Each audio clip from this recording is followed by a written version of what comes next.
عباده الذين اصطفى أما بعد فأعوذ بالله من الشيطان الرجيم بسم الله الرحمن الرحيم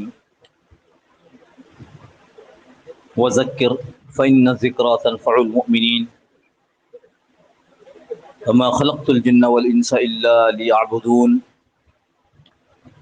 وما أريد منهم أن يطعمون وما أريد منهم من رزق وما أريد أن يطعمون إن الله هو الرزاق ذو القوة المتين صدق الله مولانا العظيم وصدق رسوله النبي الكريم ونحن على ذلك لمن الشاهدين والشاكرين والحمد لله رب العالمين اللهم صل على سيدنا مولانا محمد النبي الأمي وعلى آله وسلم تسليما كثيرا كثيرا اللهم رب الحل والحرام ورب البيت الحرام ورب الركن والمقام أبلغ لروح سيدنا مولانا محمد منا السلام.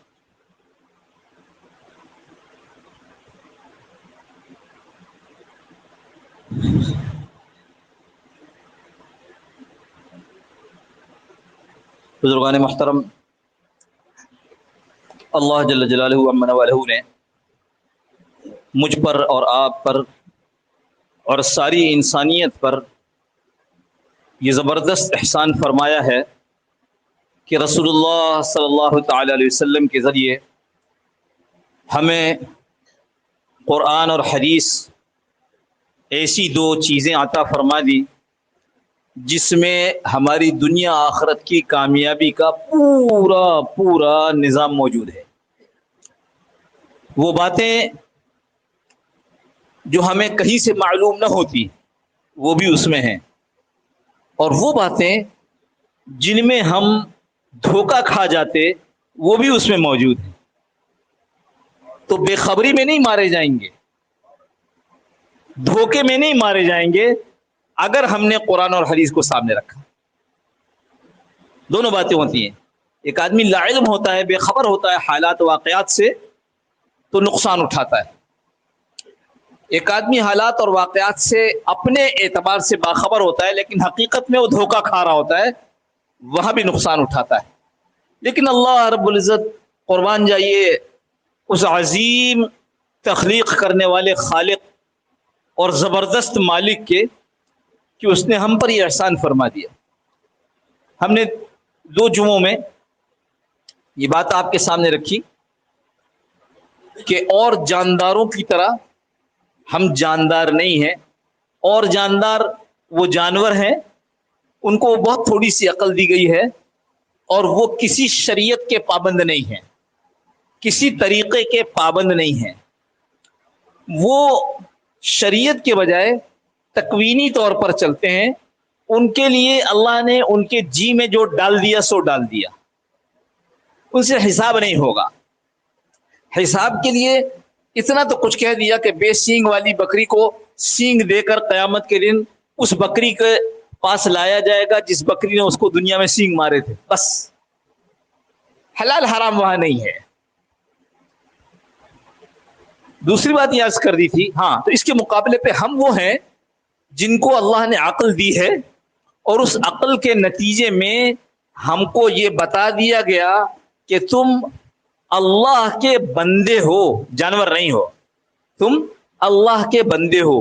تو جیسے جانور اپنی ضرورت کو جیسے چاہتا ہے پورا کر لیتا ہے، تم اللہ کے بندے ہو، تم ایسے نہیں کر سکتے.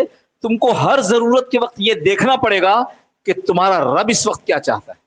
اگر آپ کو یاد ہو 2 مثالیں عرض کی تھی، ایک مثال دوہرا دیتا ہوں تاکہ وہ چیز دوبارہ یاد آ جائے. کھانے کا وقت ہوگا تو جانور کیا کرے گا؟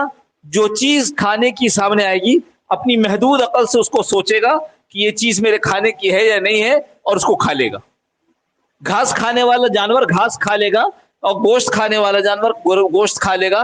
گوشت والا گھاس نہیں کھائے گا، گھاس والا گوشت. اتنی محدود عقل تھوڑی سی دی ہے، لیکن اس سے آگے اس کی سمجھ نہیں ہے کہ یہ گھاس یہ میرے مالک کی ہے یا پڑوسی کی ہے.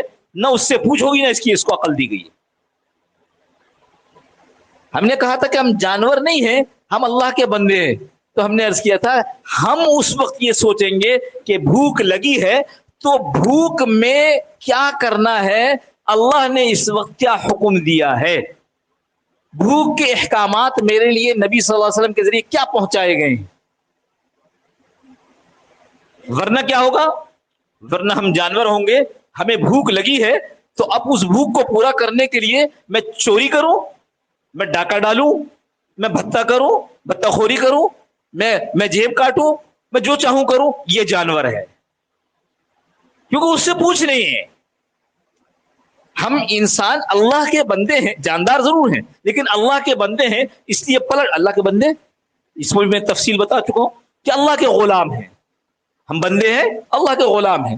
ہم ہر لمحہ پلٹ کر اللہ سے پوچھتے ہیں آپ ہمارے آقا ہیں، ہمیں بتائیے ہم کیا کریں، اس وقت ہم پر بھوک ہے. نبی صلی اللہ تعالی علیہ وسلم اللہ تعالیٰ نے دنیا میں اسی لیے بھیجے کہ ان سے پوچھا جائے کہ ہمیں بتائیے اللہ ہم سے اس وقت کیا چاہتے ہیں.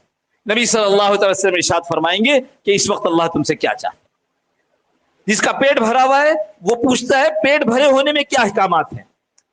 جو بیمار ہے وہ یہ بیماری میں یہ پوچھتا ہے کہ یہ بتائیے کہ اس میں اللہ کے ہمارے لیے کیا احکام، اس لیے کہ ہم اللہ کے بندے ہیں. اب اس وقت کا معاملہ، وہ جو آیت پڑھی وما خلقت الجن والانس الا لیعبدون، وقت بہت میرے خیال ہے 10 منٹ بھی مشکل سے ہیں. میں چاہتا تھا کہ آج اس کو ختم کروں لیکن ختم کر دیتا ہوں مختصر کر کے، بقیہ جو بچے ہوئے نماز کے بعد انشاءاللہ مجلس ذکر جو ہوگی اس کے اندر کر دیں گے.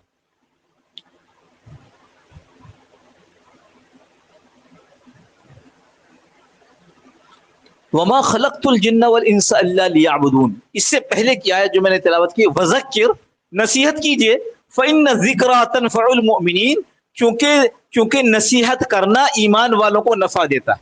اس کی تفصیل بعد میں کر لیں گے. اس کے بعد وما خلقت الجن والانس الا لیعبدون، ہم نے انسان کو اور جنوں کو پیدا سوائے عبادت کے کسی چیز مقصد سے پیدا نہیں کیا.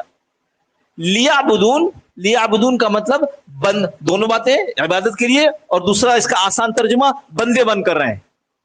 لیعبدون ہماری بندگی کرے، غلامی کرے. غلام جیسے پوچھ کر چلتا ہے اس طرح چلے. غلام اپنے آقا کی منشا کو دیکھ کر چلتا ہے، اس کی اللہ کی منشا کو دیکھ کر چلنا ہے. بعضوں نے اس کی تفسیر میں لیعبدون کے ساتھ لکھا اے لیعرفون، اللہ اس سے لیعبدون سے لیعرفون چاہتے ہیں. اس کی تفصیل بھی نماز کے بعد کر دیں کہ لیعرفون ہے تو مفسرین نے یہ لکھا ہے کہ لیعرفون ہے تو کہہ دیتے لیعرفون، لیعبدون کیوں کہا، اس پر بھی انشاءاللہ بعد میں بات کریں. اب آگے آتے ہیں جو مقصود تھا ہمارا تیسرے جمعہ اس پر ہے. اس کے فوراً بعد اللہ رب العزت جو حکم جو بتلایا وہ یہ وما اريد منهم من رزق، ہم ان سے رزق میں سے، روزی میں سے کچھ نہیں چاہتے. وما اريد ان يطعمون، اور ہم یہ بھی نہیں چاہتے کہ یہ مجھے کھلائیں. اس پر علماء نے خوب لکھا ہے، یہ سمجھ لو وما اريد منهم من رزق، ہم ان سے رزق میں سے کچھ نہیں چاہتے. اس سے مراد یہ ہے کہ تیرے رزق سے بھی ہم یہ نہیں چاہتے کہ تو رزق کمانے کے لیے بیٹھ جا، اور نہ ہم یہ چاہتے ہیں کہ تو دوسروں کو رزق کھلانے کے لیے بیٹھ جا، اور مجھے تو رزق چاہیے. تو پھر کیا ہوگا میرے دست نگر لوگوں کا. ان اللہ هو الرزاق ذو القوة المتین، بے شک اللہ ہیں جو رزاق ہیں. رزاق روزی دینے والا، روزی دینے والے کا صحیح ترجمہ کیا ہے؟ رازق. لیکن یہاں رزاق یہ مبالغے کا صیغہ ہے، یعنی بہت زیادہ یہی ہے روزی دینے والا. ہاں روزی دینے والا یہی ہے. ان اللہ، وہی اللہ ہے بے شک. ان اللہ ہے بے شک، وہی کون؟ رزاق. اور پھر کیسا رزاق؟ ذو القوة المتین. ایسا نہیں کہ ایک آدمی کما رہا ہے تو اب 10 کیسے کھاویں گے یار، نہیں بھائی ایسا نہیں ہے. وہ رزاق ذو القوة المتین، بڑی طاقت والا، مضبوط، زبردست. جس ماحول کو ہمارے ملکوں میں بنا دیا گیا ہے، بار بار کہنا اچھا نہیں لگتا کہ مغرب کی تعلیم، مغرب کی میڈیا، مغرب کی چیزوں سے جو ماحول ہمارے یہاں بنا دیا گیا ہے وہ وہی ہے جو مغرب میں ہے. وہ مغرب میں کیا ہے؟ مغرب میں آدمی وہی کارآمد ہے، آدمی وہی کہلاتا ہے جس کو کہتے ہیں وہ یہ اکانومک مین ہے، یہ معاش کمانے والا شخص ہے. اور اسی کی بنیاد پر وہ یہ نعرہ لگاتے ہیں کہ مسلمانوں نے اپنی آبادیوں میں آدھی آبادی کو معطل کر دیا ہے، ایسا بنا دیا ہے کہ وہ کسی کام کی نہ رہی. یعنی عورتوں کو گھر میں بٹھا دیا ہے. حالانکہ گھر میں بیٹھ کر عورت وہ کام کرتی ہے کہ اگر وہ نہ کرے تو مجھے ایک خانسامہ رکھنا پڑے گا اور مجھے ایک آیا رکھنی پڑے گی. اس کے پیسے کہاں سے لاؤں گا؟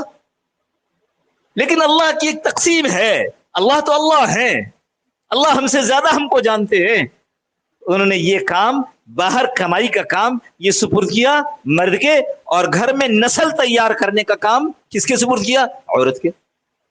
لیکن چونکہ وہاں یہ مزاج تھا جس کو انہوں نے اپنے نظام تعلیم, طرز تعلیم اور اپنے میڈیا کے ذریعے ہمارے ہاں بھی ایسا ماحول بنا دیا کہ اب ہم بھی اس پر ہے کہ کمائی اصل ہے. مجھے سچ بتاؤ, بس مجھے کیوں بتاؤ, خود سوچ لو, ہماری نمازیں کیوں ضائع ہوتی ہیں؟ کمائی میں. یا ہم کما رہے ہوتے ہیں, یا ہم کما کر اتنے تھک گئے ہوتے ہیں کہ ہم کہتے ہیں تھوڑی دیر ٹی وی کے سامنے بیٹھ جائیں, ہم کہتے ہیں تھوڑی دیر آرام کر لیں, بعد میں نماز پڑھ لیں گے. یہ میں نے صرف نماز کا اس لیے مثال دی, یہ وہ سب سے بڑا حکم ہے جس کو کسی حال میں چھوڑنے کی اجازت نہیں ہے. لڑائی ہو رہی ہے, لڑائی, دشمن سامنے ہے, تیر چل رہے ہیں, ہاں, لیکن اس وقت بھی نماز نہیں چھوڑی جا سکتی. کیا کریں؟ اللہ کے نبی صلی اللہ علیہ وسلم نے سکھایا کہ نماز خوف ادا کرو, اور نماز خوف ایسے ادا کی جاتی, وہ بھی سکھائیے. چھوڑنے کا حکم نہیں, چھوڑنے کی اجازت نہیں. کھڑے ہو کر پڑھو, بیٹھ کر پڑھو, لیٹ کر پڑھو, اشارے سے پڑھو, ضائع کرنے کی, چھوڑنے کی اجازت نہیں. اس لیے میں نے صرف نماز کی مثال دی.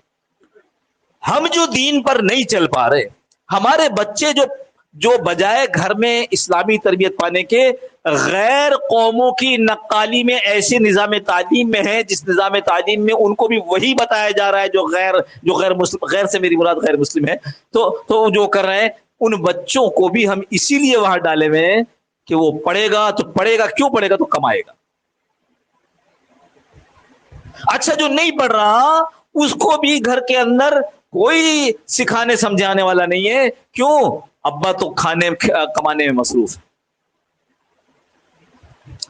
سارا معاشرہ, بقول ہمارے کسی دوست کے, کہ مغربی نظام نے معاش کو یا نظام معیشت کو بالکل خدا کے مقابلے پہ لا کے کھڑا کر دیا. اس وقت میں کیا کروں؟ تو وہ کہتے ہیں اللہ تو بلا رہے مسجد کی طرف, لیکن میں کیا کروں, میری کمائی کا وقت ہے. اور اللہ کی شان دیکھو, اللہ نے بالکل وما خلقت الجن والانس الا ليعبدون, اس کے فوراً بعد یہی بات بتائیے. کیوں؟ ان کو معلوم تھا کہ ہم اس طرح معاش میں پھنسیں گے, کمانے کے چکر میں اس طرح پھنسیں گے کہ ہم بندے بن کر نہیں رہ سکیں. کمائی کے وقت, میں آگے کی بات نہیں کر رہا ہوں کہ جب بندہ کچھ کما رہا ہوتا ہے تو سوچتا ہے کہ اوہو اللہ نے اس کو جائز قرار دیا, ناجائز قرار دیا. یہ تو بہت دور کی بات ہے کہ وہ بندہ بن کر کماوے. وہ تو سرے سے بندے کی جو پہلا فرض ہے بندگی کا, جس کا سب سے پہلا حساب ہوگا, اس نماز کو اس لیے چھوڑتا ہے کہ وہ کما رہا ہے ابھی, اور یا اس لیے چھوڑتا ہے کہ وہ کمائی کے کام کو سیکھ رہا ہے ابھی, یعنی پڑھائی میں مصروف ہے. اللہ ہم سب کی حفاظت فرما دے. نماز کے بعد پھر یہ بات کر لیں کہ پھر ہم لیعبدون کے لیے کیا کریں اگر سارا وقت کمائی کا نہیں ہے. کیونکہ صاف بات ہے, حدیث مبارکہ میں فرمایا, ابو ہریرہ رضی اللہ عنہ کی حدیث, فرمایا یا ابن آدم ان اللہ تعالی یقول, اللہ تعالیٰ فرماتے ہیں, یا ابن آدم, اے آدم کی بیٹے, اے آدم کی اولاد, تفرغ لعبادتی, اپنے آپ کو فارغ کر لے. بعضوں نے اس کا ترجمہ کیا اپنے آپ کو تمام کاموں سے سبکدوش کر لے. بعضوں نے کہا کہ تو منہمک ہو جا, کس میں؟ لعبادتی, میری عبادت کے اندر. تو اللہ اگر ہم یہ کریں گے تو ہم رہیں گے کیسے؟ املا صدرک غنن, تیرے سینے کو, یعنی برا دل ہے, تیرے سینے کو غنا سے بھر دوں گا. وہ اسد فقرک, اور تیرے فقر کو ختم کر دوں گا. اسد دیوار روک دیں گے تو تیرے فقر کو ختم کر دوں گا. وَإِلَّا تَفْعَلْ, اور اگر تو ایسا نہیں کرے گا, کیا یعنی میری عبادت میں فارغ نہیں ہوگا, ملأت یدیک شغلا, ابھی سینہ نہیں کہا, سینہ کیا مطلب کہ جب آدمی کا دل ہر طرف سے فارغ ہو جائے. یہاں کریں وَإِلَّا تَفْعَلْ, کہ تو نہیں کرے گا ملأت یدیک شغلا، تیرے کاموں کو، تیرے ہاتھوں کو کاموں سے میں مصروف کر دوں گا، کام کرے گا کام کرے گا کام کرے گا کرم، ولم اسد فقرک، اور تیرے فقر کو ختم نہیں کروں۔ یہ اس وقت ہمارے پورے ملک کی انفرادی اجتماعی کیفیت ہے۔ اللہ پاک اپنا فضل فرما کر اپنے رازق ہونے کا یقین ہمیں ہمارے دلوں میں ڈال دے۔ انشاءاللہ کیسے کریں گے وہ نماز کے بعد پھر بات کر لیں گے، پہلے اذان ہوگی پھر سنت ادا فرمائیں۔